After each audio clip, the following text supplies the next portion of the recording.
Dear respected dear Shiba, dear elder brothers and sisters, and dear family.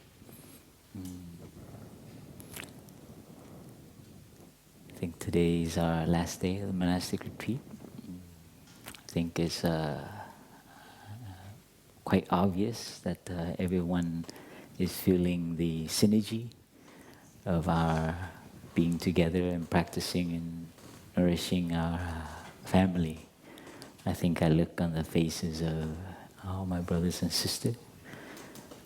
Somehow this environment, the closeness, being in somewhat in one building and interacting, somehow we all are being nourished by a kind of synergetic Dharma energy.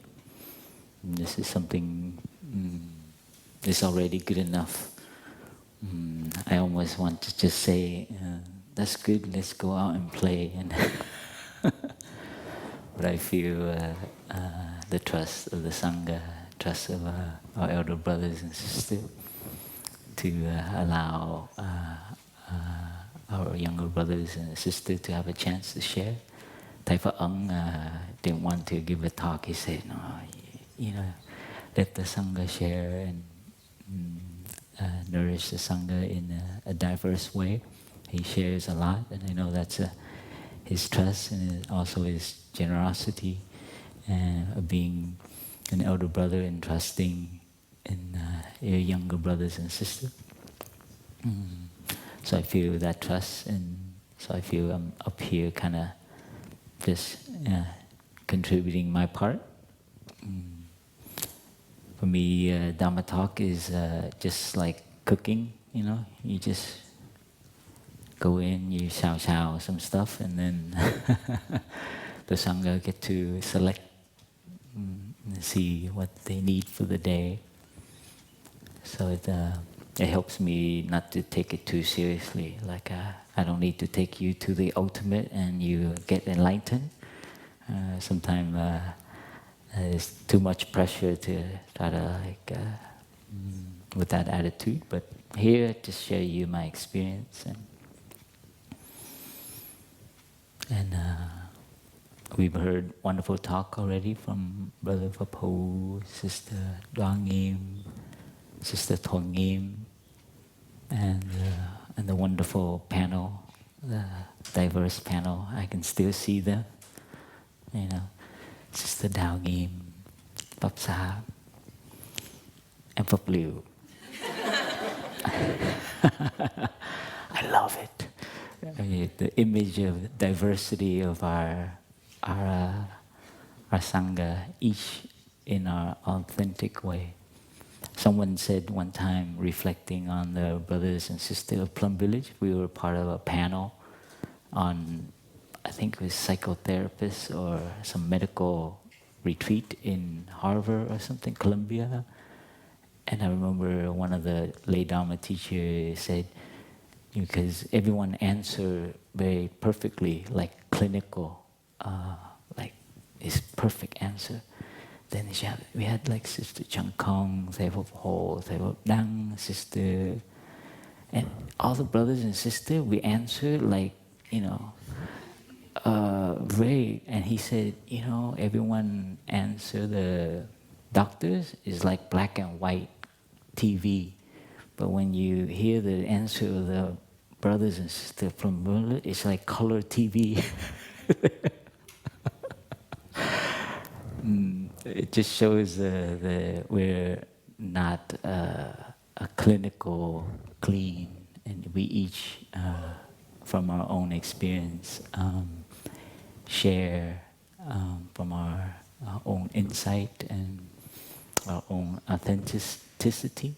And this is of course, being fed by the collective and by the energy of others, and Thai as well.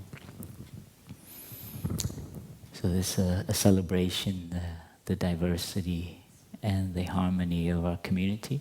And I think this is what has been nourishing me. I go in the dining hall, I just sit anywhere, and I feel right away connected to whoever is in front of me, whether it's an older brother, younger sister, or someone I've never talked to. Yeah, so this is a kind of the beautiful family that we have. We all wear the brown robe, have bald head, but we are each growing for our ancestor in our particular way, depending on our ancestor. So this is a beautiful celebration. I think the Sister Tuang Im shared about the family. Very beautiful. I think each one of us has an interpretation, right? So for her, the family makes more sense. It makes for warmth. And you can feel that the day she represented Thai and the Sangha and ancestor to transmit. She continued that aspect of Thai to treat the younger sister to come up to receive the lamp in a elder sister way, like a sister, like a mother, like Thai. Thai Va Ung, Thai Va Ang, we each continue Thai, very special. And they all are continuation. Phap Ho shared about the fire, and I think this theme about the fire is very wonderful, unifying theme for us. And the intention with the title is nourishing the fire within. And I think Thai Phật Ung, the first evening, he shared that the fire here in Buddhist sometimes is the fire of affliction, right? And that we have to be careful what fire we're talking about. The fire of passion. When I think of fire, I think of passion as well. Thai Phật Ho shared more like the fire as a kind of inspiration. If you remember, today I'll just review and share and contribute my part in how I see, relate to the fire, the wood, and the forest. So Phap Ho shared beautifully about the inspiration, that the bodhicitta, the will that first allowed us to open up and try something like a new way for us, something we saw, whatever that story was, it just, and we allowed us to enter and to see another world. So that inspiration, how to keep, Phap Ho shared how he's kept it in different phases of his monastic life. Sister Tuang Im shared about the fire, but less about the fire, but more about the coal, the wood. You know, there's certain wood that lasts longer. And it's very related to Sister Tuang Im, how she shared like a forest and a tree, and how they communicate and how they nourish each other. And I especially enjoyed how she shared the small tree grows slow, and it's, you know, it's very tight, so it's also able to be flexible, yet also very strong.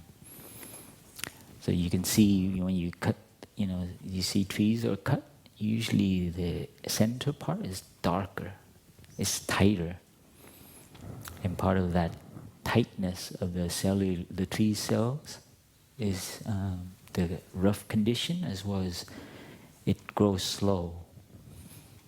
So the cells are somehow, and that's where the good wood that Sister Tuang Im talks about.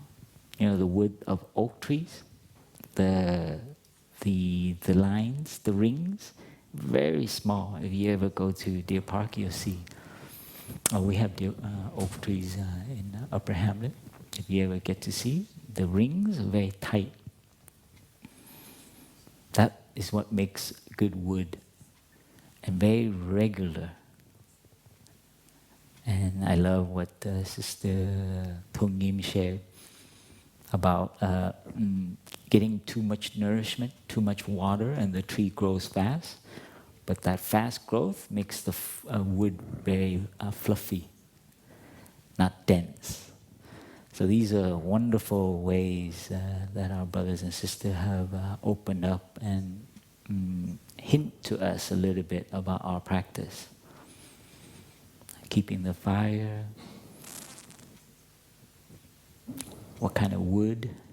There's another image that we use, gathering wood, the practice, so that we don't run out in the winter time. So today I will continue that, and I'll share an aspect of the fire that has helped me and what has kept me going after 20 years. And as to look at the fire as a fire of transformation. And I think that's another, in history, the symbol of fire is also the fire that burns and it transforms things. And for me, this is a very important aspect, and we need to remember this. Transformation, healing, growing, insight.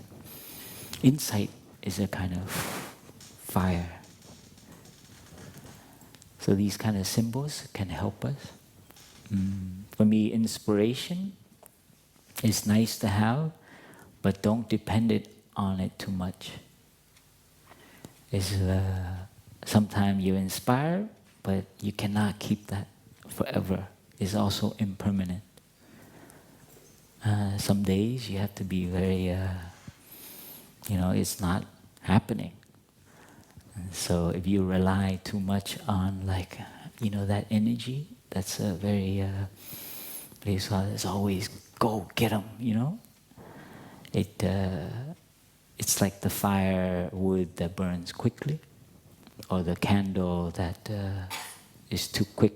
The flame is bigger, but you know what happens to a candle, that the flame is bigger than the available wax. It usually cracks, right? It breaks and it leaks. And it burns really fast. And then you end up with a whole puddle of wax, right? So you have to be very careful about inspiration. And being around the community for quite a while now, and I see there has to be something to balance it, the inspiration. So this is something I will share for you today, what Thai has transmitted to me, and also my brothers and sisters, and watching. And as you know, there's Thai Phap Dung, Thai Phap Dung, and then I'm sitting there. And I didn't choose to be there. It's just I stay in the Sangha, and this is something we have to wake up to, and you need to learn to look at your brothers and sisters. Yes, friendship, brotherhood, sisterhood. But what is it that is going to keep me stable and to touch the freedom and the happiness? So the brotherhood and sisterhood is there for us to support us, the Sangha. But we also need to be, we have to really know why we're here.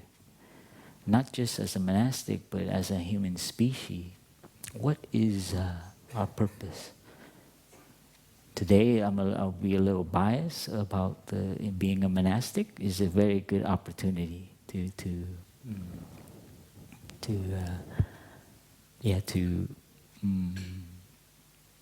touch transformation and healing. And I think we all know that. And that's probably part of the reason, or sometimes we forget that it is the reason also why we chose to be a monastic. And then that can continue on. This is something Thai envision the monastic as not, everyone come in and become, achieve enlightenment as something to go towards. But Thai wanted to create the monastic order that was like a family, like Sister Dongim shared, where we are all healing together, transforming together. I know it's difficult sometimes, but it is part of the process. And Thai has left a very rich, the storage that contains what Thai is, just beginning to look at. Thai has left us rituals, left us ceremonies, left us practice the Dharma, interpreting. Thai has translated some of the most important texts for us to look into. Some of them we are beginning the editorial team with Sister Changduk to translate into English. Thai has created a community so that the Dharma can be experimented as well as to be seen. So we're not just a Buddhist study, but also a Buddhist practice center. He's brought in music, brought in culture, brought in art. So he's created a new form of Buddhism, of monasticism that is that's much more human. So it's not, if you go to Korea, Japan, you go to Thailand, they have different versions depending on their culture. And for me, the inspiration, when I became a monk, I actually didn't have any, I just knew it was a nice place to be. I didn't have save the world and help other people. I just slowly became close to Thai Phap Tu and Thai Phap Nim, Thai Phap Thai Phap Yum. And I just, I stayed around too long. And I sometimes joke and I say I got brainwashed. But I first initially came to Plum Village because I was curious what these young monks and nuns, are they really like that? Are they always happy and smiling? I grew up in America, so I'm very suspicious of groups. And somehow, I guess I got the virus, yeah? I got the Plum Village virus. And I think you know what I mean, yeah? Some of you have caught that virus, and yeah, it's a healthy virus, luckily. And I want to share that even though initially, and I think Sister Duangim touched on this, like she came in, she just followed the schedule, just follow along. And I just want to point out that we also need to grow in our understanding of what Plum Village is and what Thai is trying to do for us to also grow. So the transformation is also the transformation of our understanding. It also needs to go deeper. So another image that we can use for the tree is, the tree grows and it has roots that go out. A tree that has roots go out usually is because people or the environment, too much water on the surface, too much water too often. So the roots are just the habitual tendency is just to stay on the surface because they don't have to go down. And those trees are actually quite very easily tipped over.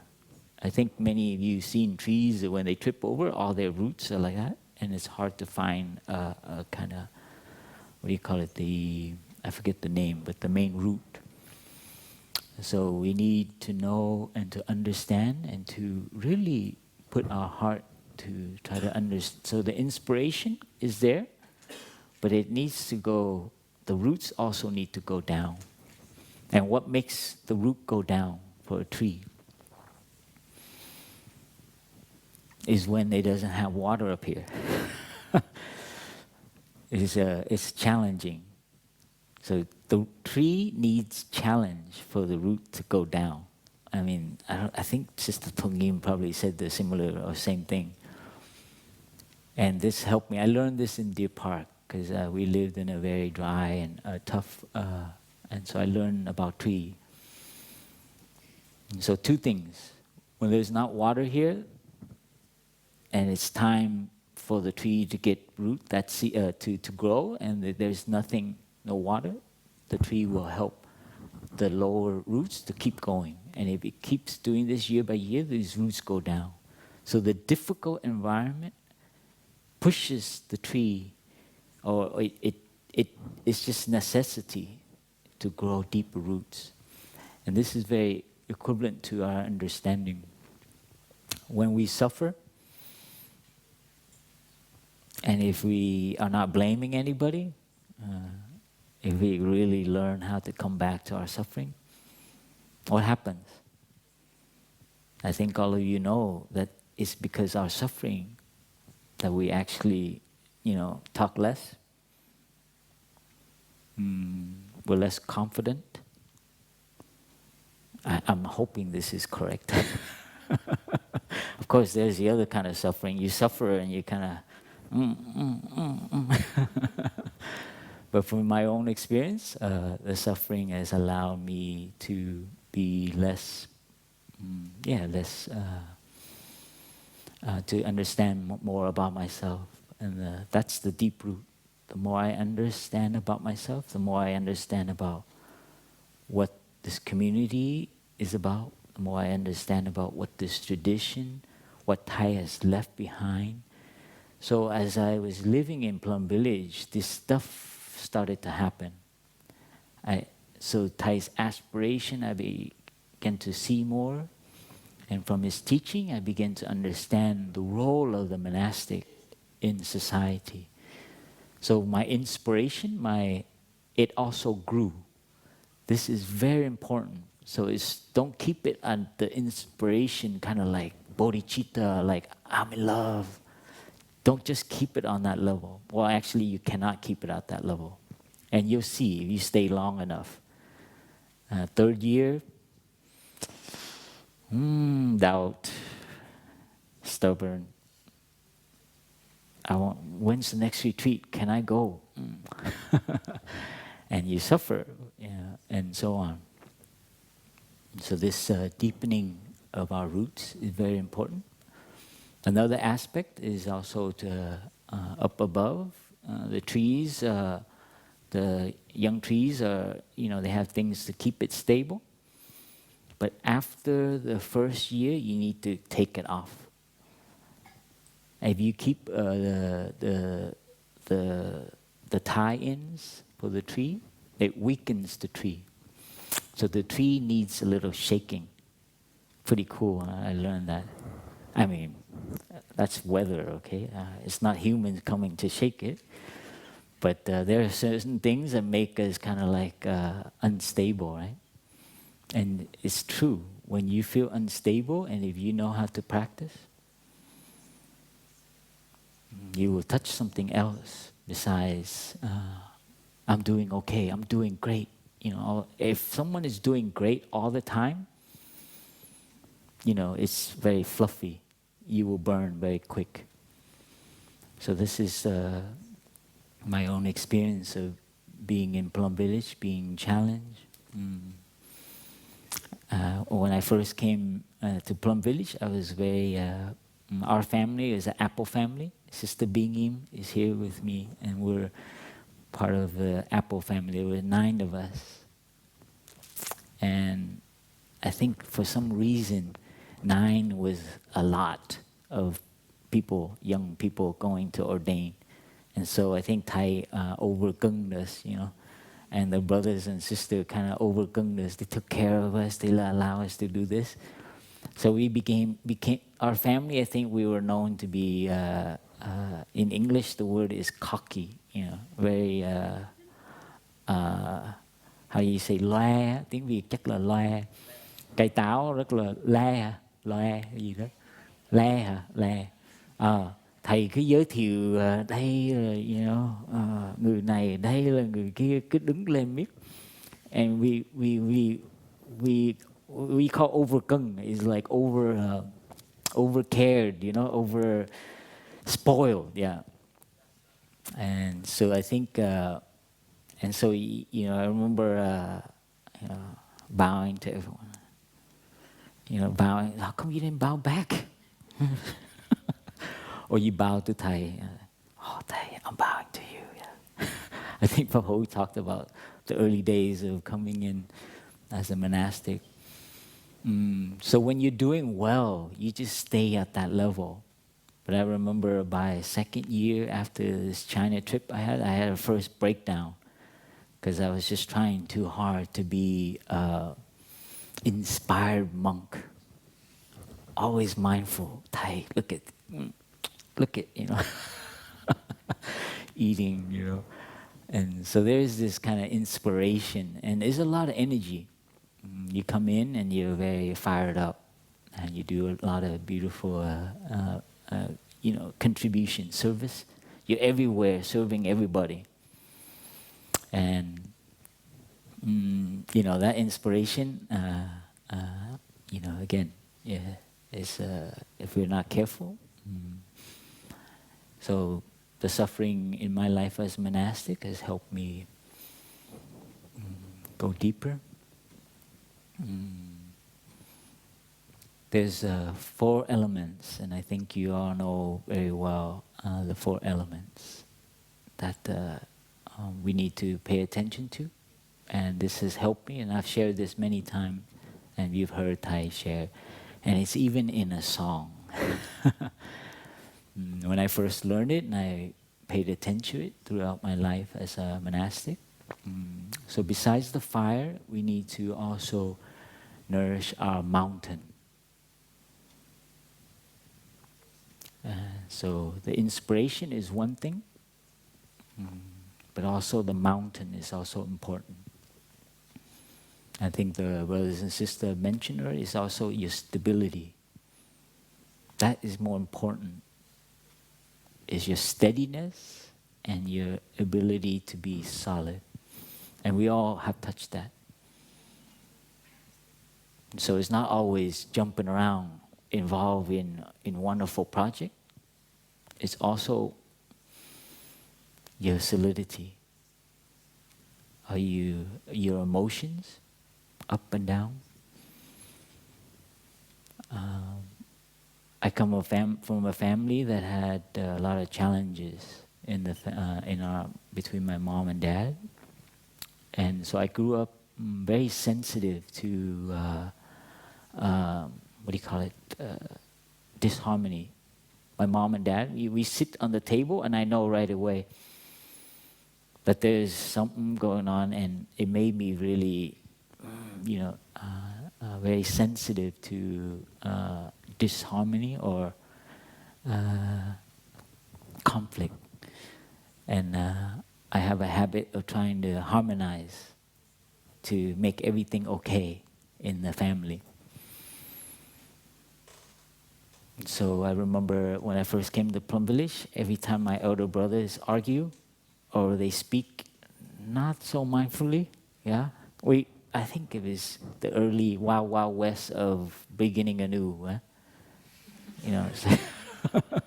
Beginning anew is like, make sure you bring your bullet vest.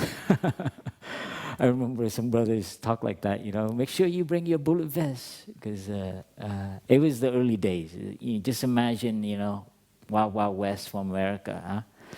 And I remember attending Thai, and one time I came back, and Thai felt that I was very sad.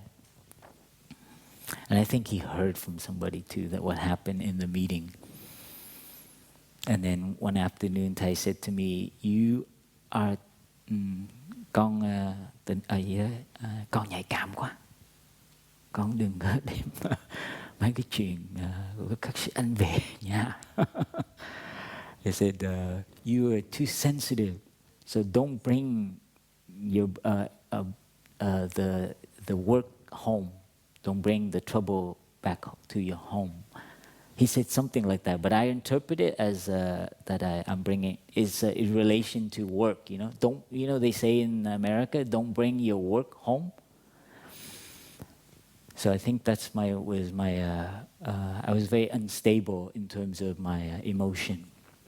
Like I hear an argument or I hear something, especially from your elders, then I bring it into me, rather than looking at their suffering. on both brothers. I soon began to develop that practice, to see that when others are in disharmony between one brother, one sister, and so on, I had to develop another way of looking at it and not to bring it home. So that helped me become more stable in my emotion. So the mountain here is the stability of our emotion. And the one thing that moves your emotion, in fact, is your passion, is your inspiration. If you like it, you're very inspired. You don't like it? So you also need to go when you're not feeling well. You're not feeling up to it. God, walking meditation.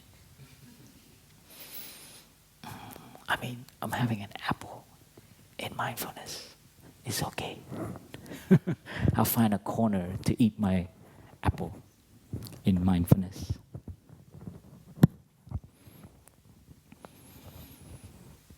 So the instability of of what we like, what we don't like, it makes us always constantly evaluating things. So stability, steadiness is just go. Just don't think about it and you flow. This is something very different from blind something.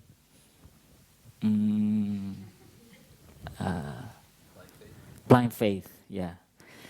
So you have to develop, you have to know why you go. And so I had to develop that. And I had to change my intention and watch my mind. It's very tricky. Oh, I'm working mindfully. And then Tayak Tan, one of our eldest brother, comes in and he takes his cane and he hits my chair like as I'm working. He's like, and I look over and he's like, whoa. Không biết thầy Phật đủ nhớ. Thầy lé lưỡi ra. Oh, chào mình giận. Oh, I was so...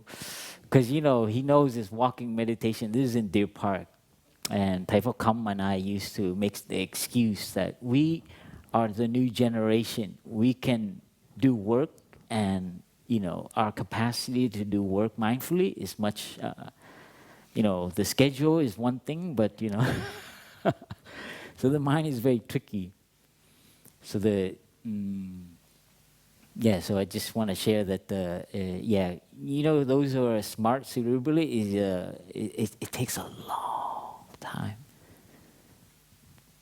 And still now, it's so subtle how we trick ourselves. And I remember a venerable shared with me, we were the 2004 gathering, and all the venerable, high venerable from Bindin and whatever, many, they're like 30 year, 40 year, you know. And they came in my room because I was, I guess, the abbot, you know. And they wanted to pay respect, and I'm like, oh.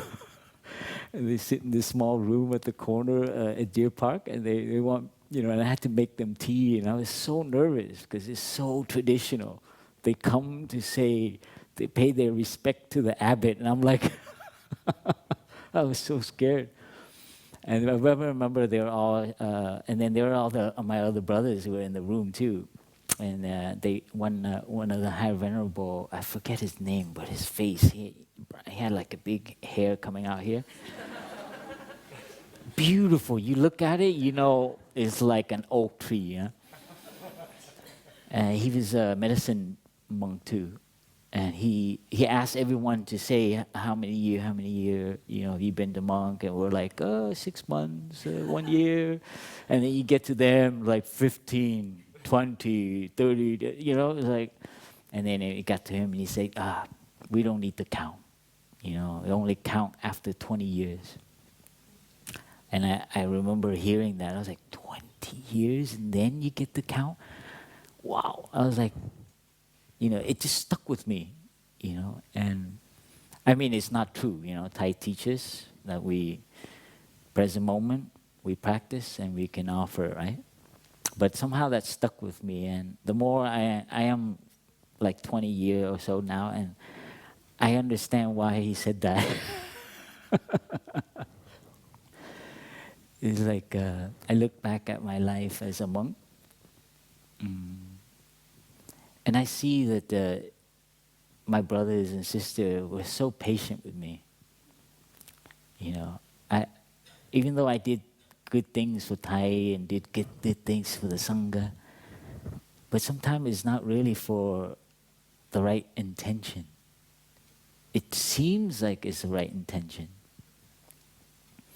And this is where another key that I want to share with you. So remember mountain, huh? Emotions, steadiness. So all this mere awareness, equanimity, peace, even yesterday, the ultimate, these things help us touch a kind of a...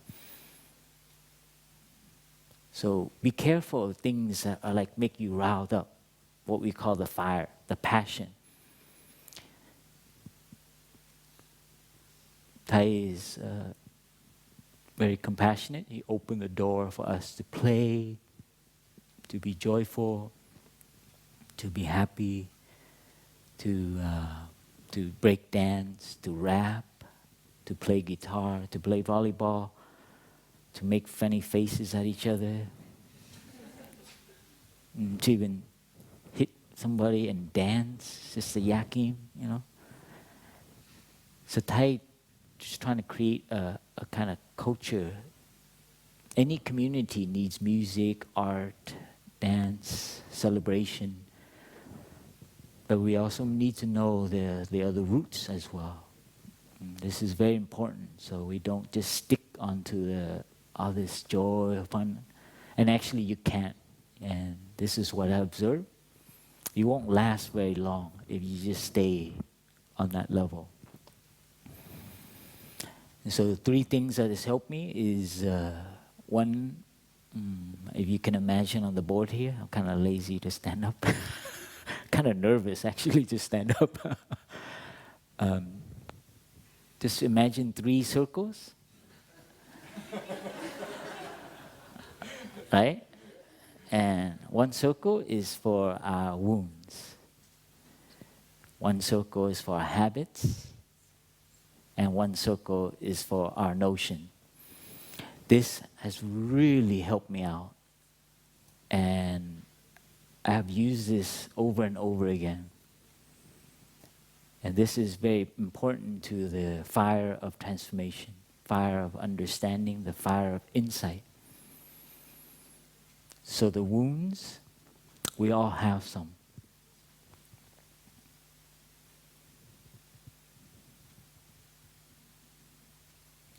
And some of us, it manifests as an emptiness, feeling a lack, feeling a need to fill something up.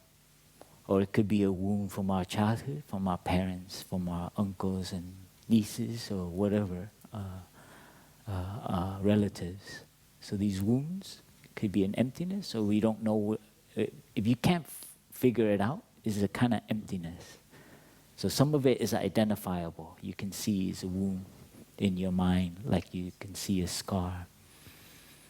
And this is why it's so important for us to not forget that in our joy and brotherhood and celebration as a community.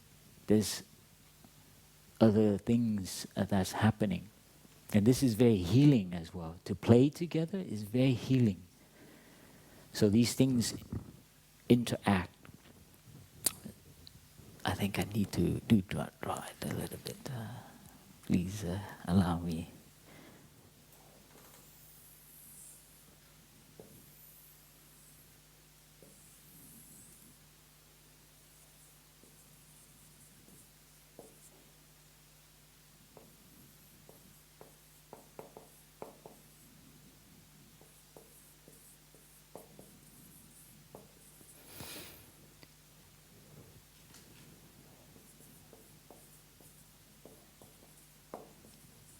I'm sharing you my map of why I'm here and why I'm still here. And this is the most important thing for me to do while we're here, besides helping other people. Do the same.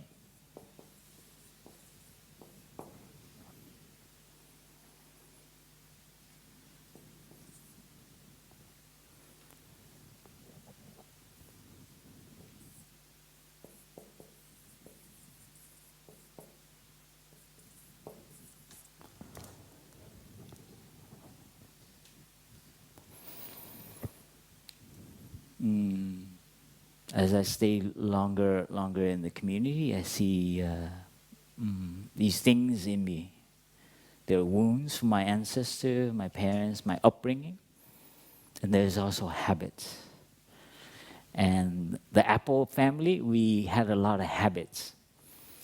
But luckily, they were very useful at the beginning. You know, we were very good with computers, we could organize, and so the Sangha allowed us to, show off.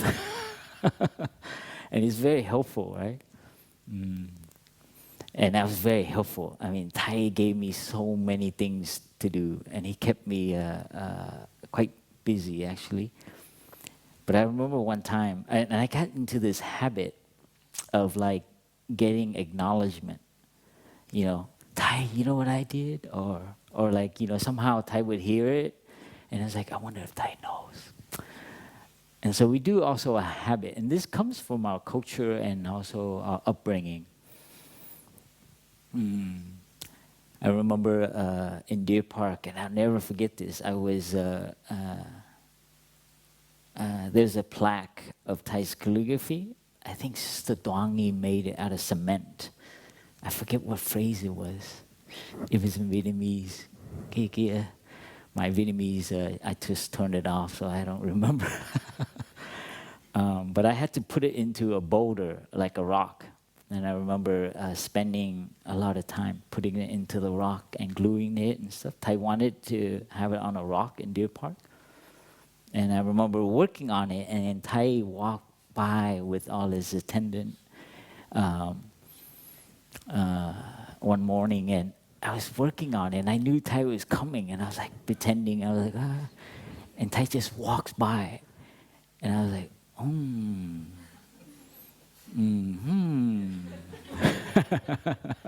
And you know the rest of the story, right? So it's so wonderful to live in the Sangha, right? Because outside, before coming into the Sangha, you're free range with your habits, and nobody's gonna, and actually, is that right, free range? As well as your wounds, so many stimulus to keep you, to deal with your emptiness. So our practice, our basic practice, to come back to our breath, after so many years of practicing, still I feel like I'm a beginner, is to find that relaxation. And that relaxation, Thai emphasized so much, right? That's why he keeps focus on the first four and the second four of the from the breathing sutra, awareness of breath sutra. And that relaxation, the chime of the clock, like who invented that? It's brilliant. And what Thai has left, just the clock in itself, that practice of stopping randomly, not randomly, but like is spontaneously interrupting us, coming back and taking a breath, it becomes a habit. As well as it allows you to relax. Well, hopefully, we're encouraged to relax. And it's so important that we all find that within our body as well as in our mind. And it takes time. The unfortunate thing is that you cannot rush it. You can try to, okay, I relax. Okay. I think Phap Lu shared once. Thai, he sat in the Thai's hut and really at the corner, right? And Thai came by and put his hand on. So you cannot force relaxation. You can only just keep repeating it until, something. And this is where I think the fire of insight happens. Usually these kind of wounds is based on we have something has happened. We have a notion about ourselves, what we have to be, in front of Thai, in front of others, in front of ourselves, our ideas. This is the root of what we call, what Thai would call finding the right view. And someone shared, the longer you live in the community, if you're not careful, you begin to form views about things. And this is a habit. Sometimes we bring from our family. We don't like the disharmony. We want everything to be harmonious. We want everyone to agree, everyone to speak lovingly to each other and kind. But life is not like that. And our suffering, why do we suffer? We have to ask, why am I suffering so much when I see that? Of course, Thai would say, into being, when the others suffer, you suffer. But remember, don't bring it home. And if you do bring it home, please transform it to compassion to both parties. This is what I had to do and repeatedly do when I saw two brothers, a brother, sister, have difficulty. And that's what is also beautiful about our community, that we don't, we allow that to happen. And our notion that there shouldn't be suffering in our community, there shouldn't be harmony in our community, you better write that down and take a look at it. Because it might relate to how you grew up in your own family. And so these are things that the way we view our world, the way we view our Sangha, our community, also needs to go deeper.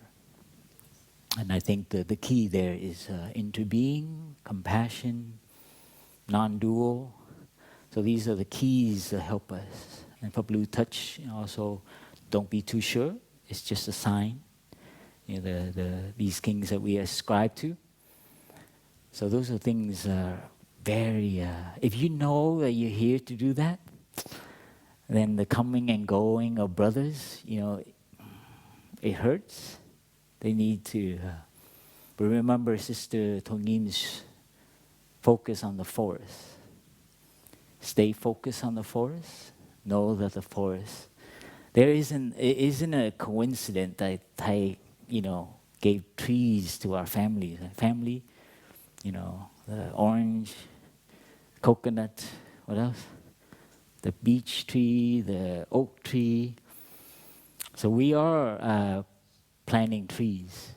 We have a tree program now. We're starting in Upper Hamlet. But Thai has started that a long time ago. Apple tree, cinnamon tree, and many trees. I think we have some fishes too. So this is something beautiful that we are offering in the world.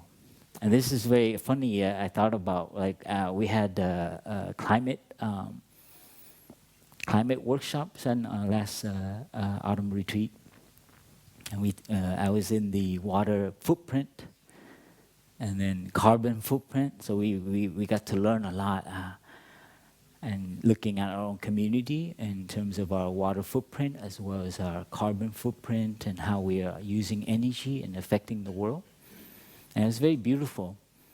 But I remember having the thought about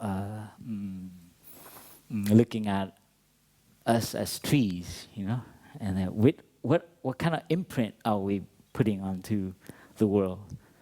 And that's where this came up. We also look at our mountain footprint. What is the other element? Is our flower footprint. So the mountain, the steadiness,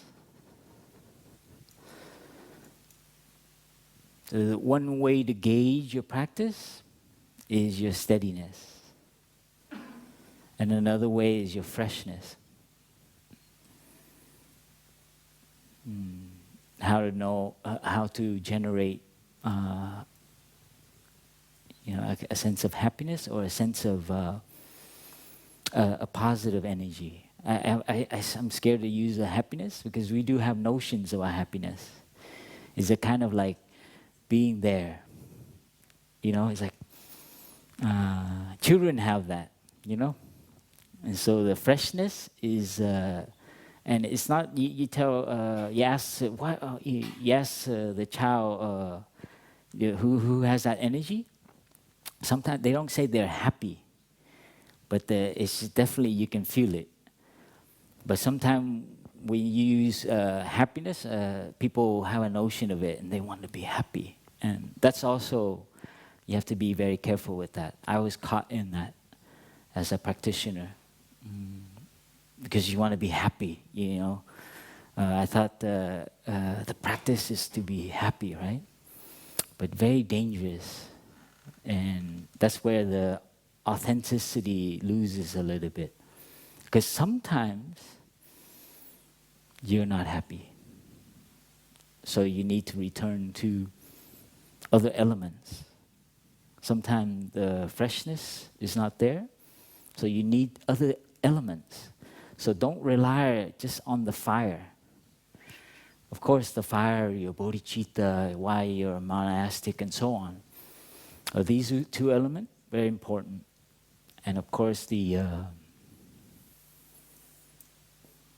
steel lake, right? That reflects the moon. Something like that. And then, of course, space.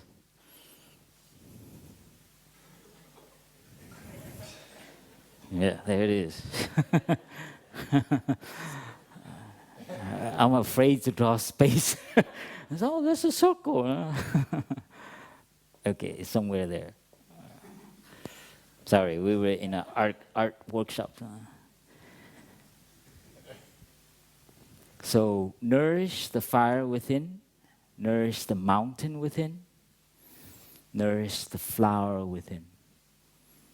These will balance out a little bit when you don't have that inspiration. Another retreat, God. Do I have to go to the EIAB?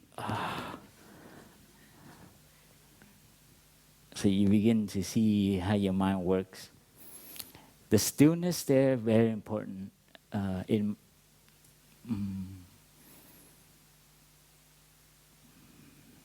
I like to, Thai, I can't blame it on Thai, but he kept me busy. He gave me one project, another project.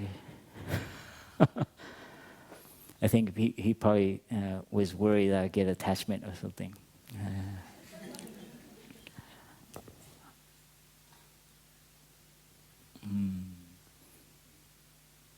You have to look at our life and see that, is it okay just to follow the schedule and not be part of some great project? Just go to sitting, eat your muesli, and then participate in whatever it is. It's very, and we each have to go through that. You have to go through that process, or we have to look. That's the stillness of mind. It's one of the most difficult for me to touch. Kind of not being busy all the time and being involved, or It's not just about thinking, huh? Or even doing good things. Sometimes it could be just your habit. So being still and accepting, and especially very obvious on lazy day or lazy period.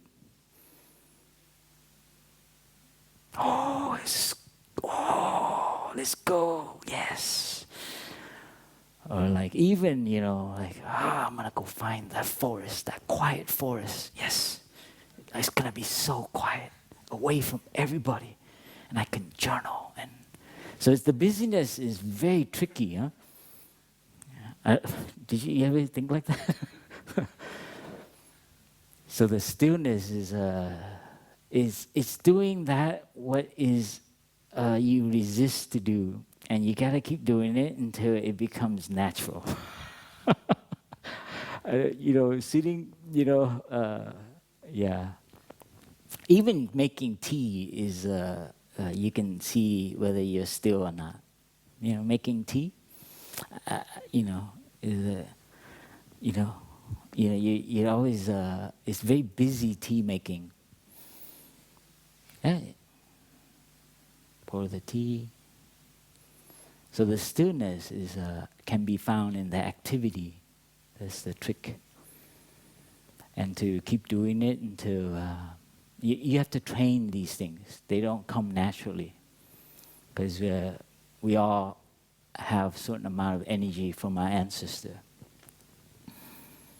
And of course, space there is very important when this is not happening.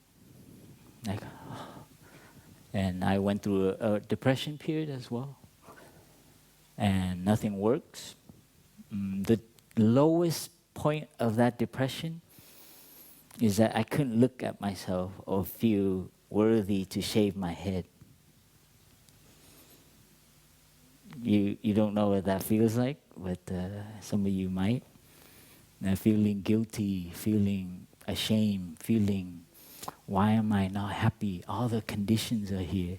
Why is walking meditation not working? I'm near Thai, the Sangha is there. Yeah, you don't know.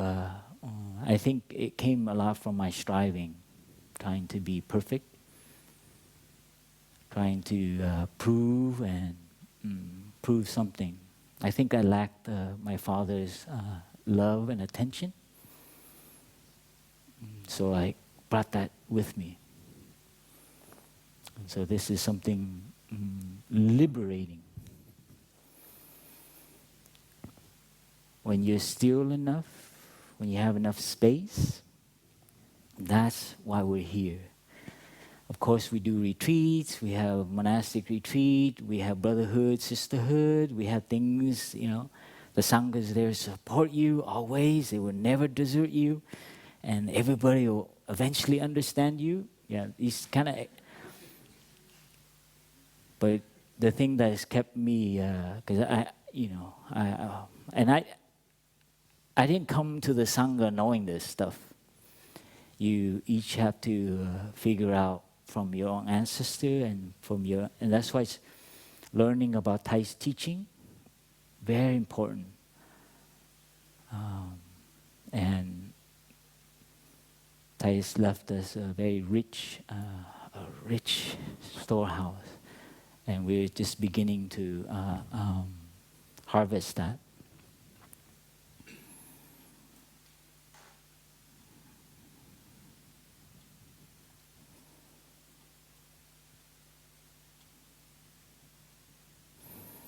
I'll just end here to share. I think the last 4 or 5 years since Thai sick, there's once in a while a buzz about what's our future.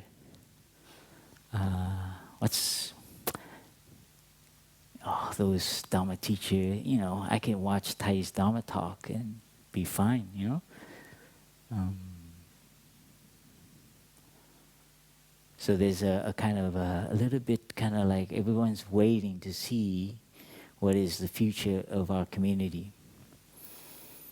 One thing has inspired me lately, especially in Upper Hamlet, is and it's related to the forest and the tree. Don't worry about the future as long as you see the tree makes new leaves. Did one of the sisters share that? As soon as a tree or bush doesn't make a leaf, you have to be very careful. You have to begin to, adjust. You have to repot, check to see if there's a mold happening in the roots, see if the earth is too dry. As long as there's younger brothers, younger sister coming into the community, we're not all going to make it. And sorry, that's like no Santa Claus. But that is something you need. It will help you be very attentive to not take it for granted, each other's presence. It's not morbid.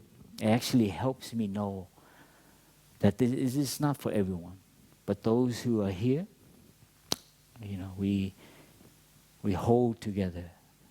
As long as there's new brothers, young people, and there's this community, this forest, is new trees coming up. What is the future of the forest? As long as there's continuation, new leaves, and as long as there's big trees like old trees that fall down, it's good. It's part of the forest. So I stay focused on the forest. And one image that has helped me is this famous Thai shared about the present moment. And so we are here. And we usually think the future is here. And the past is there. And I've been reflecting a lot on that. And I'm a very graphic person. In my mind, I see when Thai drew this,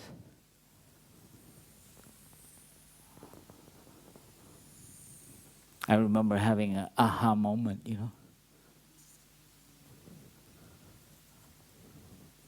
Or he drew something like this. I'm kind of...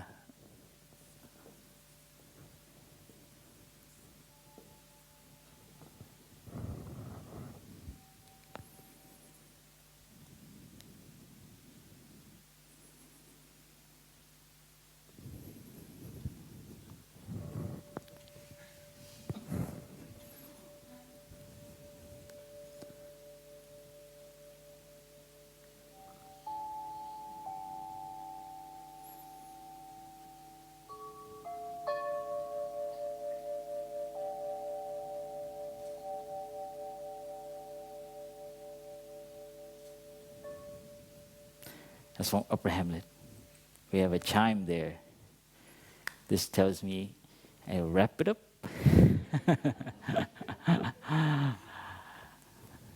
So don't worry about the future. But Thai said, this is what was key for me. Just make sure you're building a beautiful past.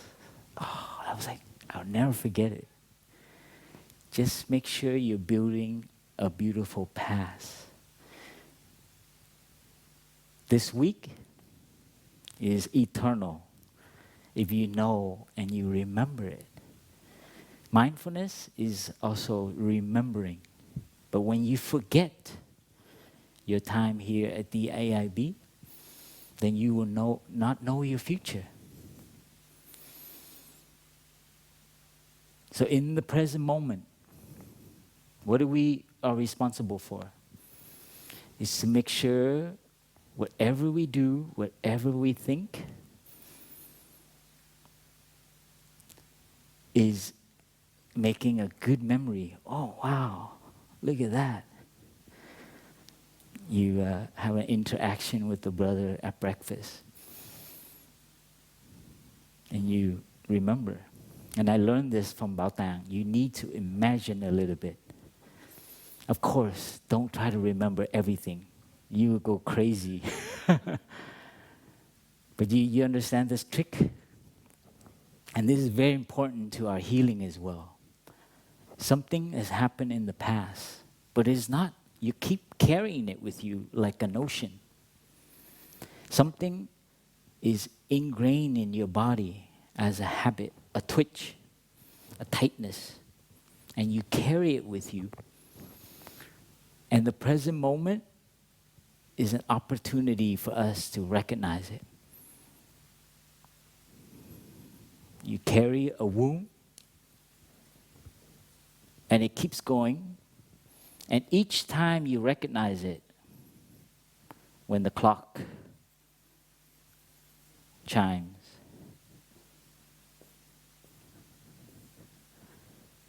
is an opportunity to, what I would say, calm it and so on. Like, I like to use the word like to be friends with it. Your pride, your fear, your judgment, your rushing, your idea about what is, how come it's not equal. Your notions, this is not what I thought. This is not what he said. Why are they behaving like that? These notions, they keep repeating. And each time you recognize it is a chance for you to liberate. And liberate here, you know, deep looking is a trap. Deep looking, for me, was a trap, sorry. Sorry, Thai. For me, it was more befriending. Every time it come up, so don't try to analyze it and look deeply into it. There's a lot of, I was over-analyzing my deep looking. So that's why Thai emphasized to be with it. So learning to be with it is learning to be friends with it. It's, remember Thai shared about the inviting the guests into the living room? The more you invite the guests to be in the room, not to push them down the basement, suppression. It's like, hey, would you like some coffee? Hello, judgment. What is that? That is deep looking, but it is not analyzing. I fell into the trap to analyze where it came from, where did it go. So you basically, you have your guest there and you ask him too many questions. You know, he's so scared he runs back down to the basement. You know, you're not pleasant, you know. So he doesn't want to come up anymore, you know. So it's very helpful to learn to just, you don't like coffee, do you? Yeah. How about vegan ice cream? So this has helped me a lot on my path, is to see, so where is the future of Plum Village? It's nice that you don't know. Because if you do know, you're going to suffer. Sorry. You stay around, you see enough of that example being played out. But you do know, by the way, what you choose. And I do imagine that I will be surrounded by my brothers and sisters in my sickbed. I do have that image. And so I do kind of imagine a future. So it's okay too. It's okay to plan for the future, as you know. And so my image is that I will be in the hospital, and Phap Dung is still there. He's like very old. It's like, see? And I will wink at my Sangha. To say, like, so let's imagine a future. I know I will die as a monk. Okay? So that's for me. And I will die winking, not folding full lotus Zen master. So I kind of imagine that I will be in the hospital and I will be really like in pain. So none of this mind works. It's just on automatic. And I hope that I will have enough fun still in me, some crazy childhood left in me, and I will wink at the Sangha. See you later. So it's like, I don't want to die like this. But of course, Thay's, you don't really die, no birth, no death, the ultimate, no. But actually, it could be kind of fun, Thai Yak Thanh did something very similar. I was next to him. He tried to sit up. He was talking on the phone with Shaong from, I think Shaong was in China, and I and Phap Yuk was there. So he still had playfulness in him, Thai Yak Thanh. Because we're trying to he and I were trying to figure out what Thai Yak Thanh was trying to do, right? Because we were complaining to him. Well, not complaining, chọc quá. We were like, trời ơi, teasing him, yeah. We were like, trời ơi, thầy đi kiểu này sao được, thầy phải chết kiết già giống như thiền sư thứ thiệt chứ. Oh, but like he took it seriously, right? And then he was like trying to get up. We're like, what do you need to go to the bathroom? And then he wanted to sit up, and then he started pointing at his leg, and we're like, no, thầy, no, lay down. And then he smiled. He tricked us, Oh man, I'll never forget it. But that's really Thai Yak Thanh. If you live with him, he's a joker. And so Phap Yuk and I were like, oh man, can't believe it. The last minute, that evening, or the next morning, he passed away. I don't know if I share that with các sư anh, but it was a beautiful. Anyway, it's from that inspiration where I feel like, wow, man, I hope I still have an inkling of my attention awareness to để chọc anh em á. And my thing right now, I'm training, is my wink, so it becomes automatic, So, the mind consciousness doesn't work, but store works. The trick with Thai, where he, this sound, right? Where is the speaker? Somewhere around here. Oh, here. Yeah, this sound.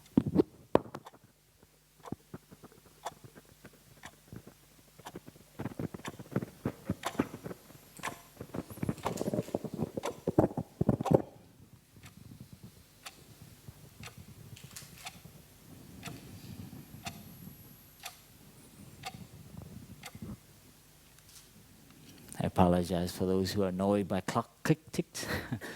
But I train, and I learned a lesson from that. That we train so that we can touch that store consciousness. That transformation, when that happens at that deep level, it's like athletes and anyone who does something that you train yourself so that no thinking is needed. So this is the path of transformation, for us to come and touch a deep transformation for our ancestor, for Thai, for the Sangha, and not just stay on the superficial. That you ask, what is it that the monastics do that is secret and different from the lay friend? And this is, for me, the answer. That we train ourselves daily, schedule-wise, being with each other, even though we are fearful and still untrusting, we stay with it in rhythm. Keep staying in that rhythm, and eventually, some parts will, and some of it, not all, but we leave it for our ancestors. So it's don't try to have complete, absolute transformation. Not all of us. Actually, I imagine there's no such thing as absolute. It's very organic. And this is something that has helped me stay happy in the Sangha, to not expect perfection, absolute something, anything, pure anything. And the word organic helps. And when you look at your elder brother and sister, nourish your compassion. nourish your love, your understanding. We each still have weaknesses, we have habits, we have wounds that we're holding. And this is why we're here. So don't let, so the brotherhood and sisterhood is that acceptance. And we need all to come back. So the within is the emphasis. It's not the fire, it's the within. So in Buddhism, it starts from that. So the fire is like, yeah, that's the way the world works. But in Buddhism is important is that you always use every opportunity, every challenge, every condition for us to come within and be with it and recognize what it is. Don't run from it. Don't hold on to it too much. So this is something, hope you enjoy the meal, and please, just swallow what is good for you, and the rest you can, put in the compost. Thank you for being there and being together.